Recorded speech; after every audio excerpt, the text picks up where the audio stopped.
It was shown how three angels brought different food to the man of God, and he ate it from their hands. First angel was like a young man with fair hair, clothed in white robe embroidered with gold. He had a white mantle on his shoulders, and bright light emanated from him, which was like the sunlight. He brought food from the kingdom of unapproachable light, which people on earth cannot eat, lest they should die. Having had this food, the man of God was able to speak the heavenly language, which, refracted through his mouth, was understood by those listening to him, and their hearts were drawn by the kingdom of unapproachable light. Mysteries of this kingdom were revealed through his mouth. Second angel had a human face, but his hair was like many singing birds. His robe was made as if of many animals and mammals that gave sounds with their voices. He had a mantle of many plants and blooming flowers of various colors that moved on him at the blowing wind. He brought food from the store places of the earth and its treasuries. Having had this food, the man of God was able to speak the high elevated language of all creation. Wisdom hidden from the people of the earth came from his mouth. Third angel was like metal of black blue color, covered with foot-long mantle made of the same metal mesh. A halo of dim blue light came from him. He gave the man of God food from the underworld, which was taken only by people who were there. The food was very bitter, but refracted through the mouth of the man of God, it became sweet as honey to those who listened. I understand this revelation, and this is solid food. I believe that there is light in every man. And even if a man lives in darkness, be it knee-high or hip-high or neck-high, there is still a flickering light in him. And when you find this light and begin to interact with this light in another man, then you begin to receive Rema, the Word of God. You begin to drink and get reinforced, and you reinforce others. And a great harmony happens. I think that one of the things that will be in heaven is merging with one another. As one of the mystics said, that all of the universe is about me, it's one. All of the universe is inside me. And all of creation is one. Even cosmos and stars, huge planet, and small grass and grasshopper, this is all one, because it comes from one pastor. And he gives eternal spirit into redemption of all things. And Christ on the cross is not any addition. He is in the center, because the creation also needs redemption. We normally speak of redemption of a certain layer of people, or limited circle who received Christ and call themselves Christians. No, He reconciled with Himself all things in heaven and on earth. Do you know how creation will be redeemed? When the lion shall eat grass, and the child shall stretch his hand at a serpent, and it won't bite him. And when beasts won't eat one another, that's a redeemed creation. It is written of the millennium that all of creation shall be transformed. In perfect form, creation needs redemption. Why does creation expect the revelation of the sons of God? Because it wants to get saved. The tiger doesn't want to be mean. He attacks, but he thinks, why am I doing this? He struggles, but he can't eat grass. He wants blood because Adam sinned. I want to share a short message. We all can experience these two things in life to a different degree according to the paradigm or sort of schedule we have, because we all have always some cyclicality in life. And some people like cyclicality because it provides predictability of the course of life, of tomorrow.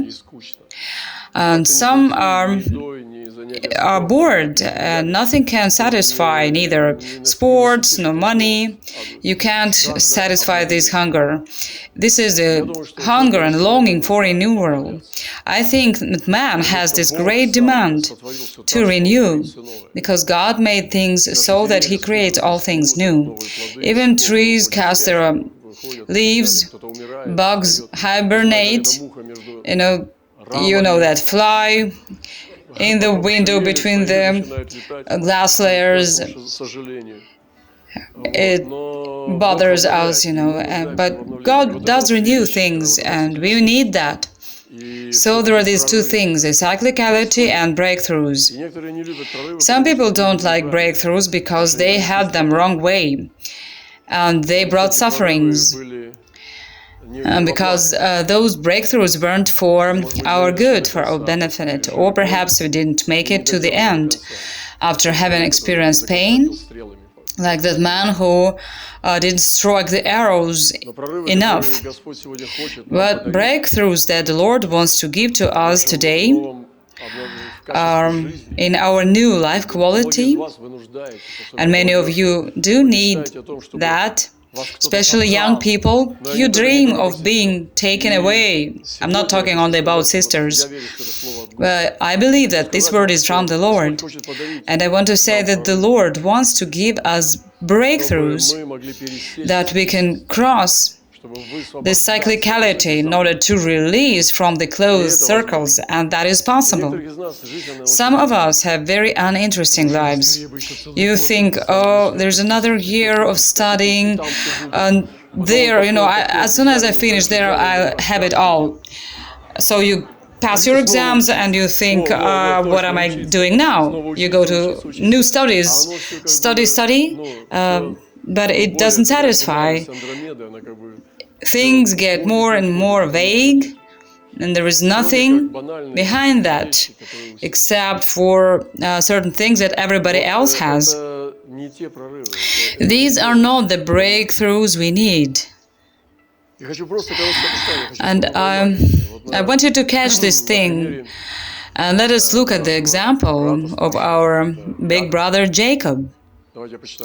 I'll read the scripture. So the present, that is, the gifts, went on over before him, but he himself lodged that night in the camp. You have to release your major gift, and the gift attracts gifts.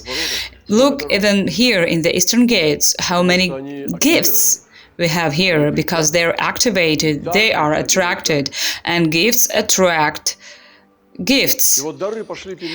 And so the gifts went before him, and Jacob himself being the major gift. All the gifts, donkeys and camels, and he sent all that before himself.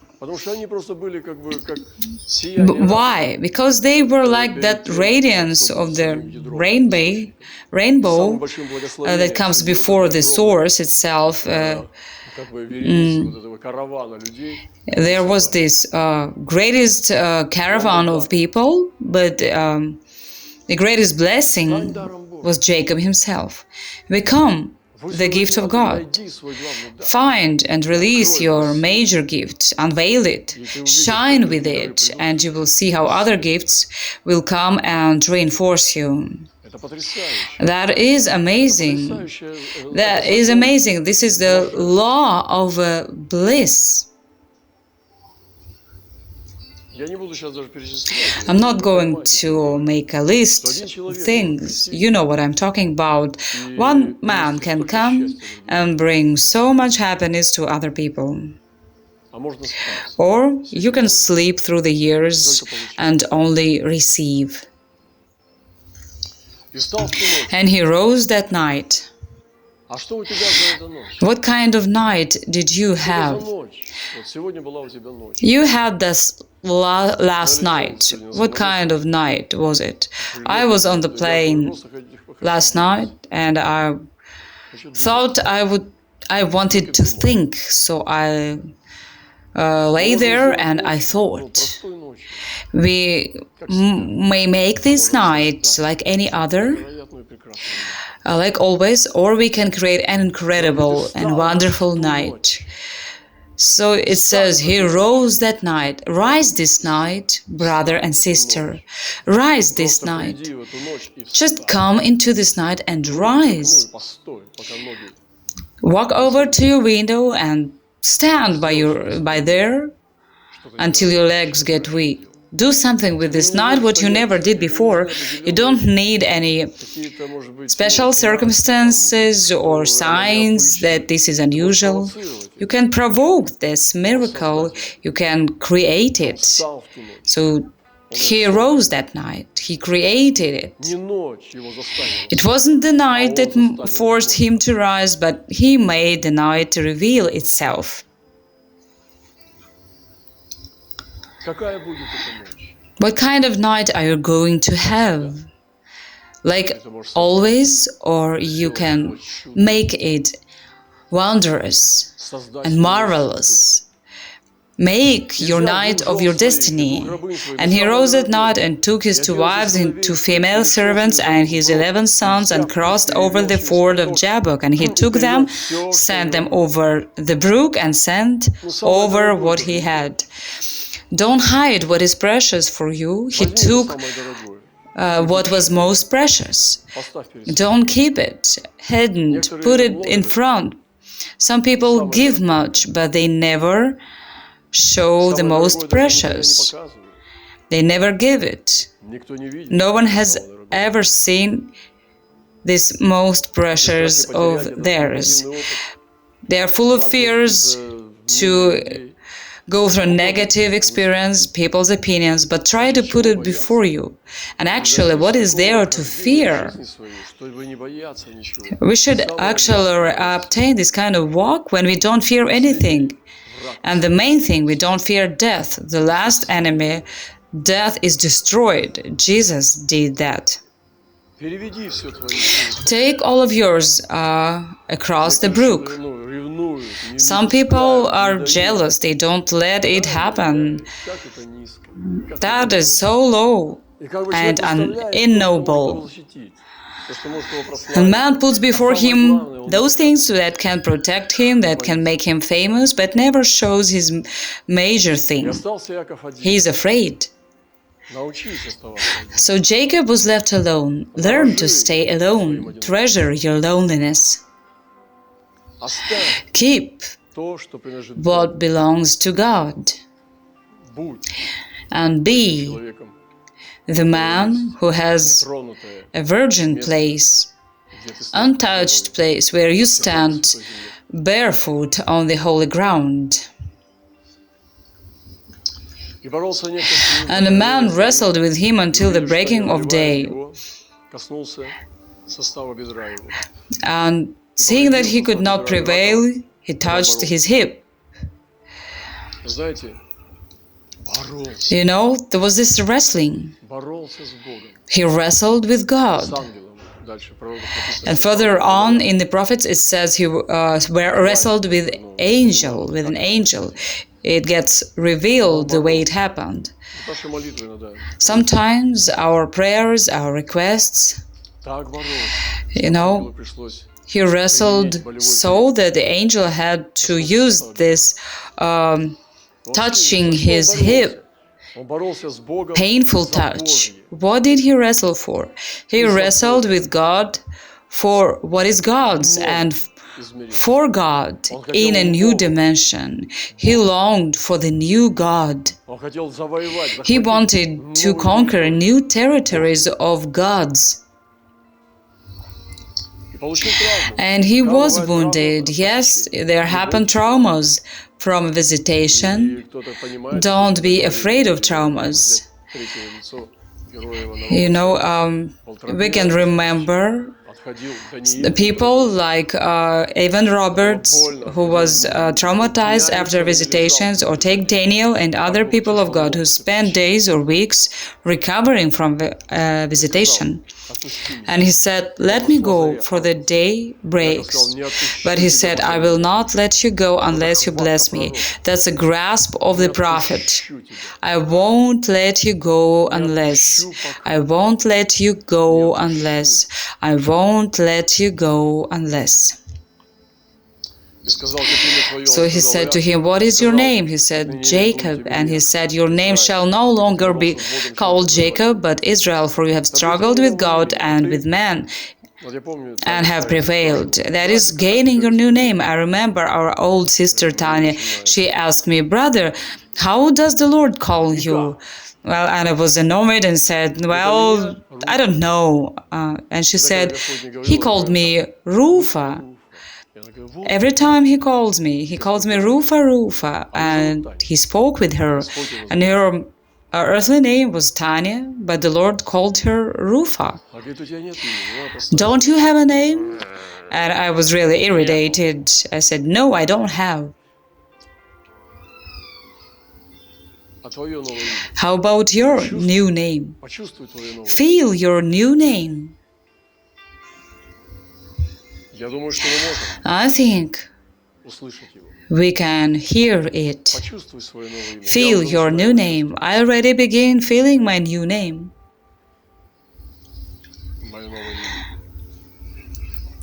My new name. But that is obtained not by sitting. It is obtained in a battle. And we were recently in China. And they're meeting people. I watched them and I felt how they encountered with my spirit. And I spoke very little with some of them, and I felt how my spirit was doing much more than my words. You encounter with a man in your spirit, with your spirit, and if your stone is harder, it crushes the stone of another man, the spirit of another man. If your stone is weaker or looser, it gets empowered from another person, and I felt that my stone was attracting and it was interesting people. Attraction was created. Perhaps this is such a season, but this is so interesting. I think that your new name is taken from there. Then Jacob asked, saying, tell me your name, I pray. And he said, why is it that you're asking about my name? And he blessed him there. Jacob wanted to record it all, to tie things together, exchange social networks, contacts and stuff, but there's no need for linking. He says, why do you want my name? Just think, will you have gained anything from that? You'll start boasting. This has already happened. Just watch how you shall ascend. It was me, I came to you, and you don't have to know my name. Just watch, you go to God. So watch up there. Don't get distracted. Don't be that mercantile, you want to win all things and get hold of all things. So Jacob called the name of the place Peniel, for I have seen God face to face, and my life is preserved. His life began from the revelation, from the encounter, from this visitation. I saw God face to face, and my life is preserved. And he gave name to this place Peniel. So he moves on, and he crosses over the brook, and he keeps moving from this encounter he created that night, and he begins to live on a new level. He is Israel, he is not Jacob anymore. And you know, I want to say with boldness, you can do this. But how strongly do you desire this? And the dawn broke as he was passing Peniel, and he was lame. Such a beauty. He was dragging his leg because something had happened. And in closing, the point of what I am saying is that the Lord desires to give us breakthroughs of crossings, that we may cross the cyclicality circles. Some of us are tired of living in cyclicality. That's an interesting life of job, family, hobby cycle. You go and do some hobby, and after that your lump in the throat is even stronger. You can of course quench your dream, but the Lord desires to give us breakthroughs. For that you need courage, of course. You need to take risks. I've shared this, that I just simply went to China with a reason as thin as a hair. I knew that man years ago, but that was a door. So you got to create your breakthrough. And the Lord provides all that is needed. I remember how in the beginning of my belief I had this dream where I saw the great gemstone and there were different tools around it, and I heard that it talked about stewardship. So you've got to build, pick up your tool, this hammer or welder instrument, and start working. Create your own panel. Create this night. Receive a breakthrough in the Spirit first. This is the message. Transit in the Spirit, and your life will transit as well. First, you make a transition in the Spirit.